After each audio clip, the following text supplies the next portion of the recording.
My name is Eve. I like to talk about disturbing books and recommend them to you. Happy New Year. Happy 2025. That being said, I think it's the perfect time to go through my list of the most disturbing books I've read in 2024. Now, I have tried to record this video a multitude of times, but unfortunately, my phone decided that it wanted to be full storage wise, so I had to go through and delete a bunch of stuff. And then when I started recording my second draft of this, we had a tornado warning. So I literally had to stop recording and take cover. It was crazy. So this is going to be a completely unedited video because I did have to delete the editing app that I usually use to make storage to record. And so I was like, well, I can't really edit anything if I can't record anything, and I'd much rather record things and not be able to edit them and just post them as is. So you guys get a complete, unfiltered, unedited version of me. I'm sorry. So let's go through the most disturbing books of 2024, in my opinion. I'll probably be doing a second video about my favorite reads of 2024 because they're not necessarily going to be the same as the most disturbing books of 2024. We're going to start at the beginning.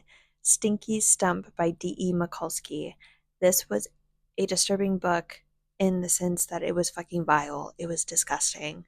The way that the author was able to go into graphic detail about what this girl's hoo-ha smelled like, I was gagged. And I felt like so nauseous. But essentially, the story is following a girl who works at a strip club, and her whole trick is that she has a very nasty down there. She is called the Stinky Stump, and there's a competition where men see how long they can last while going down on her. Her dad is the club owner and forces her to do some unspeakable, ungodly, grotesque things. And this book kind of just follows her journey and her trying to get out of the only life that she has ever known. Very fascinating, very gross. Very gross.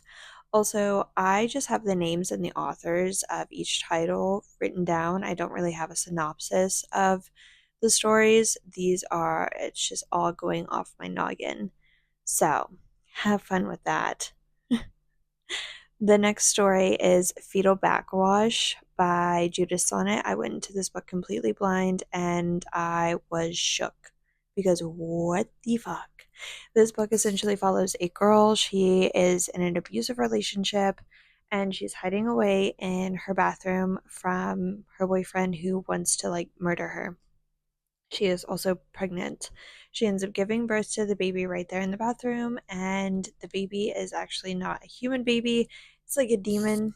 It's a demon baby, and it goes and it kills her boyfriend, and they have like a pact together. They make like an agreement to where they're going to go around and kill all the people who have done her wrong. And they also enter into like a romantic relationship. Like, and romantic, I just mean they start fucking, which was crazy. I was like, what the fuck?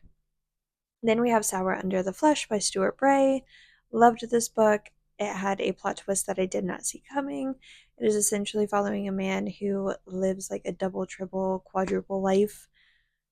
Maybe it was you'll it's one of those books where I want to explain the plot, but I really don't want to give a lot away because I enjoyed the plot twist so much. So go check it out. Then we have Carnivores by KL Allister. This was my first KL Allister book, and it is not going to be my last because this was amazing. I love his writing style, but essentially, this is following a man who is trying to climb the corporate ladder. And so, in doing so, he is initiated into this brotherhood where they have like these special dinners. And at these dinners, they're eating meat, human meat. And And it was so fascinating. It had qualities of American Psycho in it that I just like really, really enjoyed. Like there's something so fascinating about like, I don't know, the upper like 1% just doing ungodly things because they can get away with it. Fascinating. So fascinating to me. Then we have His Pain by Ruth James White. This story follows a man who was born with a disorder, this dysfunction. He was born with a condition where just existing is causing pain. Breathing hurts, living hurts, seeing sunlight hurts, everything. Food, moving, everything hurts. But he is able to turn this pain into pleasure, and in doing so, he wants to share this pleasure that he's been able to reach through his pain with other people. But the only way he can do that is if he's torturing people or killing them. And it gets really, really like sad and extreme. Like it is crazy. But with this book, it always reminded me of that episode of SpongeBob where they're handing out chocolate bars door to door and they meet that guy that's like bandaged all up and he's like, every day I wake up and I break my arms. Every evening I go to bed and I break my legs. And he's like, my skin is made of paper and my bones are glass. That's what it reminded me of. Like when I was reading it, I was like, no laughing matter. This is serious. But great book. Then we have Rule Decay by Jason Nickey. This is a crazy, crazy book, and there is a second one as well. But this book essentially follows a son and a father, and the father is a serial killer, and the son is kind of following along in his footsteps. But we see that the son is developing a unnatural attraction towards his dad, and it gets messy because they kind of, I'm not going to tell you what happens, but I remember gripping the book and being like, oh, oh no. Then we have Full Nasty by Dan Schreider. This is the first like Satanic Bill book, and I just fell in love with it because it is so grotesque, so balls to the wall, like so ridiculous, and I just loved it. We're following Satanic Bill as he is recording snuff videos, and he's just a downright dirty, grimy person. And it kind of reminded me of if you've read Hog, it's not as extreme as Hog, but the main character Hog reminds me of Satanic Bill in the way that he is just disgusting and doesn't care and puts himself first. But we see um, him versus like the main character of Hog. We see sort of humanity within Satanic Bill when we meet his love interest Candy. And when you read on, you kind of read on into the different books, you kind of see that he had a soft spot for Candy, and it was actually really sweet. I love reading about like someone who is grotesque and vile and just hard becoming a softie for the right person. I think it's kind of cute. He's not cute, but I think it's kind of cute. Then we have Motel Styx by Michelle Vaughn and Jonathan Butcher. This book was chef's kiss. We are exploring the idea of what if necrophilia was legalized and what if there were these love motels that you could visit to experience this situation. Love motels where you can rent out dead bodies to have fun with.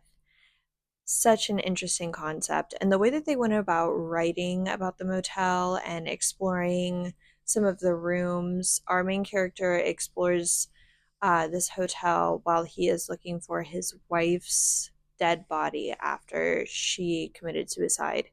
And after we realize like why he's hunting down her body and why she committed suicide, that shit threw me for a loop. But that aside, I want to talk about the hotel. The writing of the hotel in general is just beautiful. Like there were chapters where we're just like exploring rooms or getting a tour, and I wanted those chapters. Like, of course, I loved the storyline. Don't get me wrong, but I wanted the chapters where we're exploring the hotel to last longer because I was just so fascinated with the hotel, and it was so beautifully written. I just got lost in the pages, and uh it was such a good book. Like I'm just speechless. And then we have When I Die by Asher Dark. This book was sad, and this was my first, I think this was my first Asher Dark book, and it blew me away. Like I think immediately after I read When I Die, I ended up reading Gothic Filth, and I fell in love with that as well. And now I am slowly but surely reading all of Asher Dark's work. But When I Die is following this girl who is raised by the man that kidnapped her. And he is raising her in, like, of course, all the wrong ways because he is using and abusing her and also forcing her to take part in the abusement of other women as well. But our main character, she falls in love with one of the women that the man has kidnapped, and she decides that she wants this one to be hers, not his.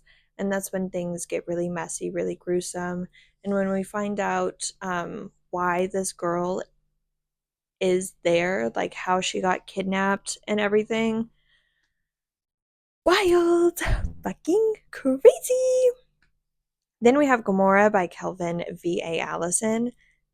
This is like a gut punch in a book. Like this, everything that you have heard about like extreme horror and splatterpunk, like how violent and vile and gruesome and just depraved it can be, it's in this book. Like it is in this book. Everything, every single trigger that you have that you can think of is in this book. And the story follows like this mysterious powder falling onto this population that makes the men violent, like ridiculously violent. Any thought that they've ever had, you know, that filter that you have in your brain where like you have an impulsive thought of like you're holding a pair of scissors and your brain is like, oh, why don't you, what would happen if you just stab the person next to you? You know, that filter that makes us stop that? If you don't have those thoughts, kudos to you, my dude. I have them all the time. But anyway, the thought, the filter that makes you stop yourself from stabbing someone with scissors for no reason, yeah, it's shut off. You feel no grief, you feel no agony, you feel nothing. And so all of these men are just running around doing whatever they want to whoever they want, whenever they want, with whatever they want. And it is violent, vile, gruesome, gritty. I and I remember the last like 14 pages of this book, I think. I know the last little chunk of it. I was like, because it gets bad. And this is the first book in a 4 book collection, I'm pretty sure. Eden should be coming out in February, but there is Gomorra, Sodom, God, and Eden. And I'm eating them all up. I love these books. Then we have Gothic Filth by Asher Dark. Yeah, I loved this book. This is essentially Romeo and Juliet, but if they were gay and if they hated everyone and if they wanted to kill a bunch of people. So good. I loved it. Then we have House Call by Matthew Vaughn. This fuck. I remember reading this book and I was like, what the fuck am I reading? Because this man, he's doing his fucking job and he's going and he's answering a house call. He's just going there to fix a fucking sink and he gets hit over the head with something, knocked out, dragged to the basement, brutally assaulted, and forced to do unspeakable things. This was disgusting, vile, and I loved it. Then we have Is This What Y'all Want by Thomas Stewart. This I found on Godless, And we're following a guy who live streams, and he does whatever his live stream wants him to do, of course, for the right amount of money. Like, for instance, he shoves a whole rolling pin up his ass. And when one of his viewers and him like cross paths in real life, it gets bad. And he also does some terrible things on live stream for money. Like, you can pay me enough to do some of the things that he does. Like, how does he, the recovery process must be crazy for that. Then we have Nipping Them in the Bud by Edward Lee. Loved this book. This was such an interesting book, and it's such a great conversation starter, because it asks like the questions of morality in terms of the greater good, and like doing things for the greater good even though they may not be good to that individual person. So like, for instance, like, you wouldn't kill a baby, right? No. But would you kill a baby if you knew that it was baby Hitler? Kill one to save many, but killing babies is wrong, and you have to like live with that. But you can also live with the thought that you are saving so many people. It's just fascinating because, yeah, in this book we are following a man, and he is approached by an angel, and the angel is like, hey, you're going to purgatory if you don't do something extremely good or extremely bad. Like, you're going to purgatory. And so the angel is like, I can get you into heaven if you want to help me, like, nipping these evil people in the bud, stopping them from doing these evil things, killing them. And we come to like a standstill where he's like, do I want to get in heaven by doing something that I don't know if I could live with myself, like, on this earth, if I did it? Like, is that worth it? It was just so fascinating. And the way that Edward Lee was able to explain how things like were ran in heaven, so fascinating. Like, I loved it. He kind of, we got a touch of like the inner workings of heaven, not as much as like a book like City Infernal with hell, but like we got a look on the inside of how things are run up there. Oh my god, I loved it. Anything that explores like heaven and hell and how things are ran, I'm eating it up. Love it. Because one of my favorite books growing up was Dante's Inferno. And there's something so comforting about exploring heaven or hell that I just love. Then we have The Bug Collector by Rath James White. I feel like this is a book that everyone has been talking about this year, and that is simply because this book is fucking disgusting. This book is vile. Our main character is a bug collector, but he is not collecting the creepy crawlies that are outside. He is collecting STDs, STIs, like any sexually transmitted anything. He is collecting it. And we are reading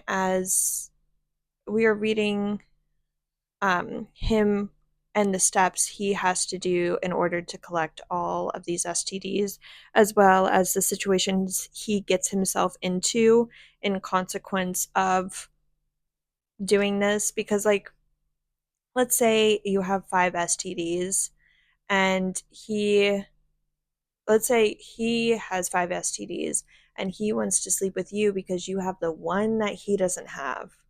So he sleeps with you, and guess what? Now you have all the STDs he has. And that's what we're kind of addressing in this book, is that someone has come to like make him pay for the consequences of his own actions. Love. Then we have Crave by Crowley Barnes. This is a very short read, like finish it in one sitting type book, where we're on a spaceship and a bunch of people are asleep because they're doing like intergalactic travel, space travel. You know how it is. And 3 people wake up due to an emergency. They need to fix something on the ship or something.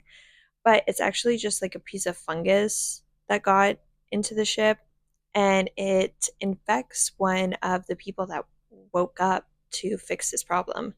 And the other 2 just become obsessed with him, want to be in him, on him. They want to eat him. They want to do stuff with his dead body. it gets disgusting. And it was so fascinating. I love, love, love, love. Then we have Craven's Freaks. This is by Dan Shrader. This was a very short read as well. I'm pretty sure I found it on Kindle Unlimited, hopefully. And we are following a man who just got out of prison. While he was in prison, he was able to like get good with the mob. And so when he gets out, they're like, "Hey, we have a job for you. Do you mind killing these like freaks? These like circus freaks?" And he's like, "Yeah, dude, no problem. Let me hop on that real quick." So he tries to do it, fails.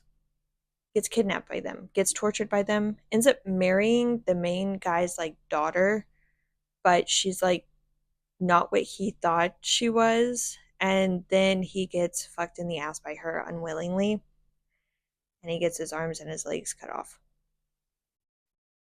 I liked it. I thought it was good. Then we have House Call 2 by Matthew Vaughn. This